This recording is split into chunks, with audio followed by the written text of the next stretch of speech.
നമ്മുടെ ഇന്നത്തെ വിഷയം എന്ന് പറയുന്നത് സിനിമാ നടനും സീരിയൽ നടനും രാഷ്ട്രീയ പ്രവർത്തനമൊക്കെ ആയ കൃഷ്ണകുമാറിന്റെ മകൾ ദിയ കൃഷ്ണയും 3 സ്റ്റാഫുകളും തമ്മിലുള്ള ഒരു വിഷയമാണ്. ഈ വിഷയത്തിൽ സ്റ്റാഫുകളുടെ ഭാഗത്താണ് 100% തെറ്റ് എന്നാണ് നമുക്ക് ആ ഇന്റർവ്യൂകളിലും വാർത്തകളിലും ഒക്കെ കാണാൻ കഴിഞ്ഞത്. എന്നാൽ ദിയ കൃഷ്ണ ടെലഫോണിലൂടെ അവരെ ഭീഷണിപ്പെടുത്തുന്ന ഒരു സന്ദേശവും പുറത്തു വന്നിട്ടുണ്ട്. ഒരു മുതലാളി എന്നുള്ള രീതിയിൽ അവർ സംസാരിക്കുന്നതാണ്. അവരുടെ സാമ്പത്തികമായ നഷ്ടം അവർക്കുണ്ടായപ്പോൾ അതിലുണ്ടായ അപ്പോഴത്തെ വികാരമാണ് അവരതിൽ പ്രകടിപ്പിച്ചിരിക്കുന്നതെന്ന് നമുക്ക് വ്യക്തമായിട്ട് കാണാൻ കഴിയുന്നുണ്ട്. എന്തായാലും ദിയ കൃഷ്ണയുടെ ഭാഗത്താണ് 100% ശരി എന്നുള്ളതാണ് ഈ വീഡിയോയിൽ നിന്ന് നമുക്ക് മനസ്സിലാക്കാൻ കഴിയുന്നത്. കാരണം നിങ്ങൾ ഇതിൽ നിന്ന് എത്ര കാശ് ഉണ്ടാക്കി എന്നുള്ളതാണ്. നിങ്ങൾ 5 ലക്ഷം എന്ന് പറഞ്ഞാൽ വിശ്വസിക്കാൻ കൊള്ളാത്ത നിങ്ങളെ നമ്മളെങ്ങനെ വിശ്വസിക്കാം?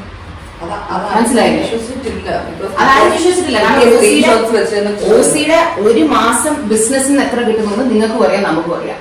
അതിന്റെ പകുതിയാണ് 5 ലക്ഷം. നിങ്ങൾ എത്ര വർഷം മുമ്പ് ഇത് ആദ്യം ചെയ്തത്? എത്ര നാള് മുമ്പാണ് നിങ്ങൾ ഈ മോഷണം? അത് കിട്ടിയ സ്ക്രീൻഷോട്ട്സ് മാത്രം, കിട്ടാത്ത സ്ക്രീൻഷോട്ട്സ് ഞാൻ പറഞ്ഞോണ്ടിരിക്കുന്നത്. ശരി, ആരാണ് ഇത് സ്റ്റാർട്ട് ചെയ്തത്? നിങ്ങൾ അല്ല,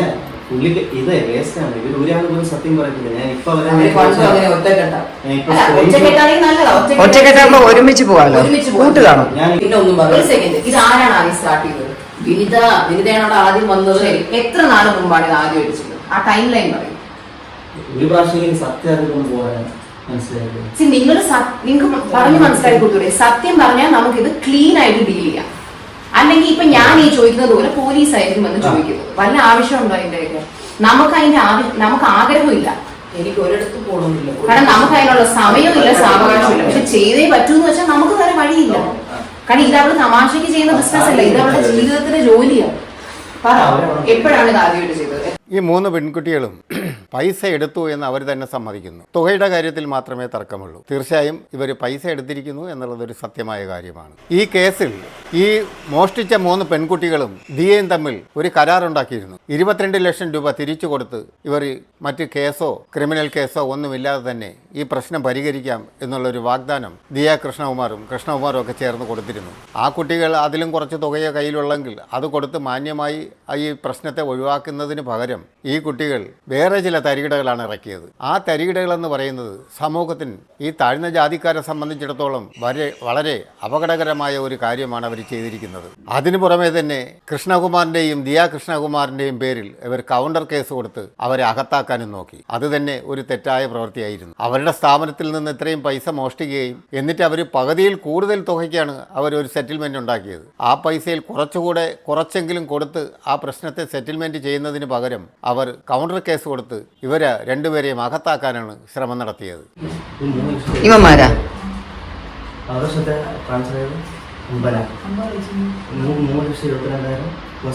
പണ്ടേ നിങ്ങൾ മോഷണം ചെയ്യാം. അയ്യോ, അധികം പാവം കളിക്കില്ലേ? നിങ്ങളുടെ മോഷണത്തിന് പിടിച്ചിട്ടിരിക്കുക. ആ പാവം വിടും.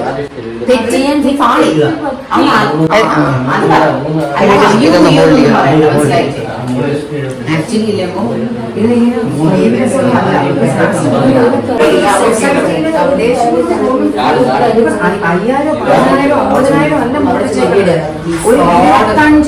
അതുമല്ല, ഇന്നത്തെ കാലത്ത് തട്ടിക്കൊണ്ടുപോയി അല്ലെങ്കിൽ എന്നെ ബലാത്സംഗം ചെയ്തു പിടിച്ചോണ്ടുപോയി എന്നൊക്കെ കള്ളം പറഞ്ഞ് വിജയിക്കാനൊക്കെ വളരെ ബുദ്ധിമുട്ടുള്ളൊരു കാലമാണ്. കാരണം നാട് മുഴുക്ക CCTV ആണ്. അതുകൊണ്ട് തന്നെ എത്ര കള്ളം പറഞ്ഞാലും പെട്ടെന്ന് തന്നെ അത് പിടിക്കപ്പെടും. ഈ 3 കുട്ടികൾക്കും ഇത്രയ്ക്കും ബുദ്ധിയില്ലേ? തട്ടിക്കൊണ്ടുപോയെന്നൊക്കെ പറയാം. അവരവരുടെ സ്കൂട്ടറിലും കാറിലും ഒക്കെ കയറി അന്തസ്സായിട്ട് വന്നിരുന്ന് സംസാരിച്ച് എല്ലാ കാര്യങ്ങളും ക്ലിയർ ചെയ്ത് സെറ്റിൽമെൻ്റ് ആക്കി പോയ കുട്ടികൾ ആരുടെയൊക്കെ ദുർപ്രചരണകൾ കേട്ട് കുട്ടികൾ ഇതിന് വഴങ്ങുകയാണ് ചെയ്തത്.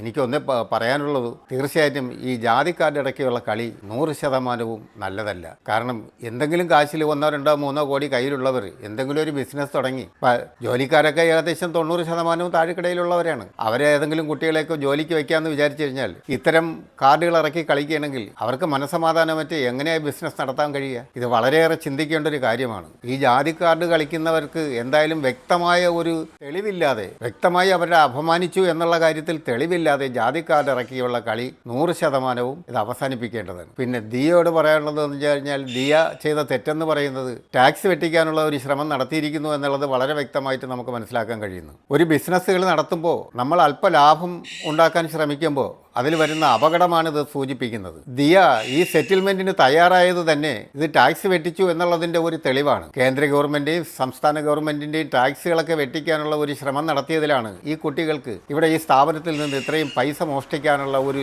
പ്രചോദനമുണ്ടായത്. ബേസിക്കലി ഒരുപക്ഷെ ഇവർ കള്ളത്തരമുള്ള കുട്ടികളൊന്നും ആയിരിക്കില്ല. പക്ഷേ ഇവർക്കിത് മനസ്സിലായി ഈ കുട്ടി ഇങ്ങനെ ടാക്സ് വെട്ടിക്കുന്നു എന്നവർക്ക് മനസ്സിലായ സ്ഥിതിക്ക് അപ്പോൾ അവർ വിചാരിച്ച് എന്നാൽ അവളെന്തായാലും വെട്ടിക്കുകയല്ലേ, അപ്പോൾ അതിൻ്റെ കൂടെ നമുക്കും കുറച്ച് വെട്ടിക്കുക എന്നുള്ള ഒരു മെൻറ്റാലിറ്റിയിലാണ് ഈ കുട്ടികളും അവിടെ എത്തിച്ചേർന്നത്. അതുകൊണ്ട് തന്നെ ബിസിനസ് സ്ഥാപനങ്ങൾ തുടങ്ങുന്നവരും ബിസിനസ്സുകൾ ആരംഭിക്കുന്നവരും ഗവൺമെൻറ്റിനെ വഞ്ചിച്ചുകൊണ്ട് സംസ്ഥാന ഗവൺമെൻറ്റിനെയും പറ്റിച്ചുകൊണ്ട് ഒരു ബിസിനസ് തുടർന്ന് കൊണ്ടുപോകാം എന്നുള്ള ധാരണ, ഈവൻ ഒരു MLA പോലും തന്നെ അധിക്ഷേപിച്ചു എന്ന് പറഞ്ഞ് കേസ് കൊടുത്ത ഒരു നാടാണ് നമ്മുടെ കേരളം. ആ പാർട്ടിയിലാണെങ്കിൽ ഒരിക്കലും ജാതീയമായ ചിന്തകളോ ഒന്നും ഇല്ലാത്തൊരു പാർട്ടിയാണ്. എങ്കിൽ പോലും അദ്ദേഹത്തിൻ്റെ വിജയത്തിന് വേണ്ടി അദ്ദേഹം ജാതിക്കാരുടെ ഇറക്കി കളിച്ചു. അദ്ദേഹം ഒന്നല്ല 2 പേരുടെ പേരിലാണ് ഇറക്കി കളിച്ചത്. അദ്ദേഹത്തിൻ്റെ എന്തായാലും വിജയിക്കാൻ കഴിഞ്ഞില്ല. അവർ ഹൈക്കോടതിയിലോ സുപ്രീം കോടതിയിലോ ഒക്കെ പോയി ജാമ്യം എടുക്കുകയും ആ കേസ് സത്യമല്ല എന്ന് തെളിയിക്കാനും ഒക്കെ കഴിഞ്ഞു. എന്നാൽ ഏതെങ്കിലും ചെറിയ ചെറിയ മുതലാളിമാർക്കാണെങ്കിൽ ഇതിനൊക്കെ കഴിയൂ. അതുകൊണ്ട് തന്നെ ഇത്തരം കുട്ടികൾ, പെൺകുട്ടികളായിക്കോട്ടെ ആൺകുട്ടികളായിക്കോട്ടെ, ഇവരേതെങ്കിലും സ്ഥാപനത്തിലൊക്കെ ജോലി ചെയ്യുന്നുണ്ടെങ്കിൽ ഇത്തരം ചീപ്പായ കാർഡുകൾ ഇറക്കി മുതലാളിമാരെ കൊടുക്കുന്ന ഒരു സംവിധാനം ഇത്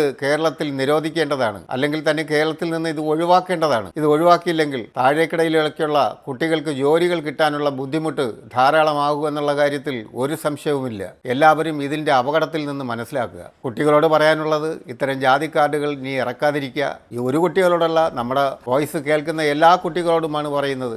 ജാതി കാർഡ് ഇറക്കി കളിക്കുന്നത് നമ്മുടെ സമൂഹത്തിന് തന്നെ, നമ്മളെപ്പോലുള്ള താഴ്ന്ന ജാതിക്കാർക്ക് തന്നെ അത് ജീവിതത്തിൽ ഒരുപാട് അപകടങ്ങൾ ഉണ്ടാക്കും എന്നുള്ള കാര്യം എല്ലാവരും മനസ്സിലാക്കുക. ഇക്കാര്യത്തിൽ ദിയ ഗവൺമെന്റിനെ വഞ്ചിക്കാൻ നോക്കി എന്നത് ഒഴിച്ചു കഴിഞ്ഞാൽ 100% ദിയയും ദിയ കൃഷ്ണകുമാറും ഇത്തരം കേസുകളിൽ നിരപരാധികളാണ്. ഈ പെൺകുട്ടികൾ തന്നെയാണ് ഈ കുറ്റം ചെയ്തത് എന്ന് നമുക്ക് വ്യക്തമായി മനസ്സിലാക്കാൻ കഴിയുന്നു. അത്രയാണ് നമുക്ക് പറയാനുള്ളത്.